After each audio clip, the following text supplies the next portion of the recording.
Didqori döyüşünün 9 əsrlik tarixi bu gün gürcülərin misilsiz qələbə qazandığı həmin məkanda bir daha canlandı. Didqori döyüşü dünya tarixinə möcüzəvi qələbə adı ilə qızıl hərflərlə yazılıb. Didqoru başqa cür fəth edə bilmərik, bizə daim mübarizə aparmaq lazımdır. Bu sözlərlə ölkə prezidenti bugün Didqori meydanında toplaşan cəmiyyətə müraciət edib. Tədbir zamanı müasir Gürcüstan müdafiə qüvvələrinin hərbçiləri liderlik keyfiyyətləri nümayiş etdirdiklərinə, ölkə qarşısında xüsusi xidmətlərinə görə Didqori xaçı və idarə medalları ilə təltif olunublar. Didqora başqa cür gedib çata bilmərik. Bizə hər gün mübarizə aparmaq, yorulmadan çalışmaq və özümüzü möhkəmləndirmək lazımdır. Mənəvi və maddi qidanı yalnız nəticələr əldə etməkdə deyil, gündəlik mübarizə və daim inkişaf prosesində axtarmalıyıq. Böyük İlyanın bizə vəsiyyət etdiyi kimi, hərəkət və yalnız hərəkət, mənim tərqim ölkəyə güc və həyat verəndir.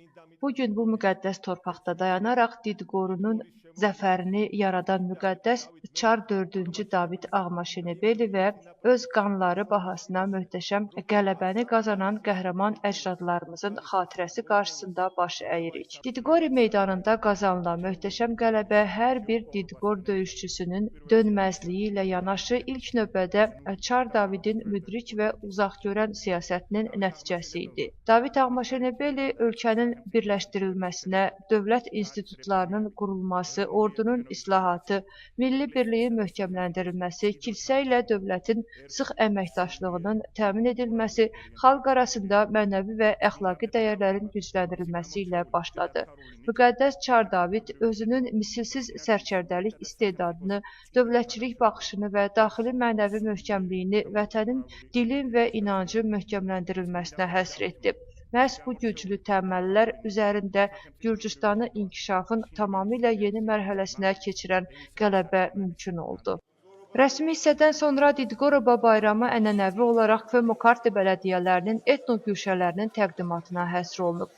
Didqori meydanında təşkil olunmuş sərgi məkanlarında qonaqlar Gürcüstanın müxtəlif bölgələrinə xas mədəni irs və ənənələrlə tanış olma imkanı əldə ediblər.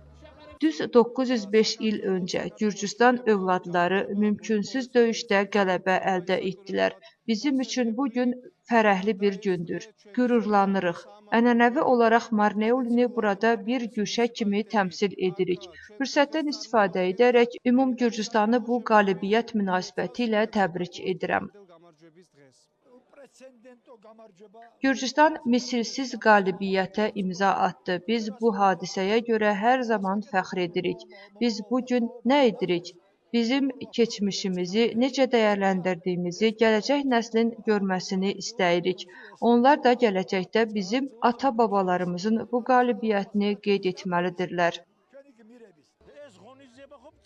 Tədbir möhtəşəmdir. İlk dəfədir ki, Didqoroba bayramında iştirak edirəm. Öz-özümə dedim ki, yaşlı adamam, bu tədbiri görmədən ölməyim. Bunlara qurban olum. Bəyəndim. Svanlara və Ümumgürcüstana eşq olsun. Bugünkü tarixi qalibiyyət münasibətilə hər kəsi təbrik edirəm. Qurucu Davidin başladığı işi gürcülər davam etdirsinlər. Abxaziyanı, Samaçoblonu, ümumiyyətlə Dərbəndə qədər gürcü torpaqlarını bizim gələcək nəsil qaytarsın. Biz qurucu Davidin davamçılarıyıq. Didqoroba bayramı münasibətilə Ümumgürcüstanı təbrik edirəm. Yaxın gələcəkdə bütöv Gürcüstanı görmək bizə nəsib olsun. Səmamız daim aydınlıq olsun. Heç bir yerdə müharibə olmasın.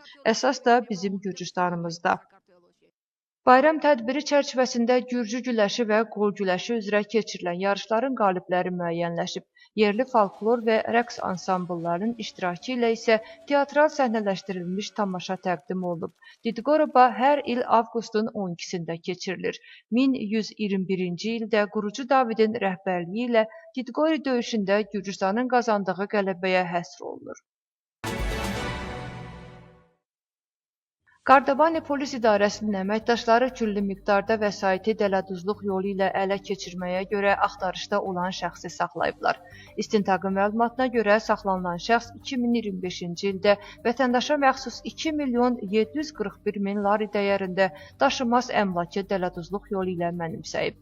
Məlumata görə Rustavi şəhər məhkəməsinin qərarı əsasında onun barəsində qiyabi həbs qəti imkan tədbiri seçilib və şəxs axtarışa verilib. Lakin sonradan o Tbilisi Beynəlxalq Hava Limanının ərazisi yaxınlığında saxlanılıb. Hazırda təqsirləndirilən şəxs cəzaçəkmə müəssisəsinə köçürülüb.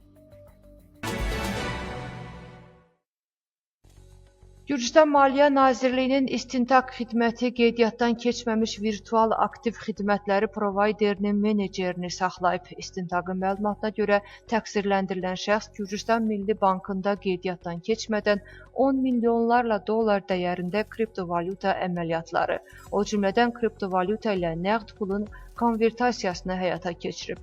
İstintaq tədbirləri nəticəsində kompüter avadanlıqları, bank kartları və sənədlər, həmçinin küllü miqdarda nəqd pul və kriptovalyuta götürülüb. İş üzrə istintaq davam etdirilir.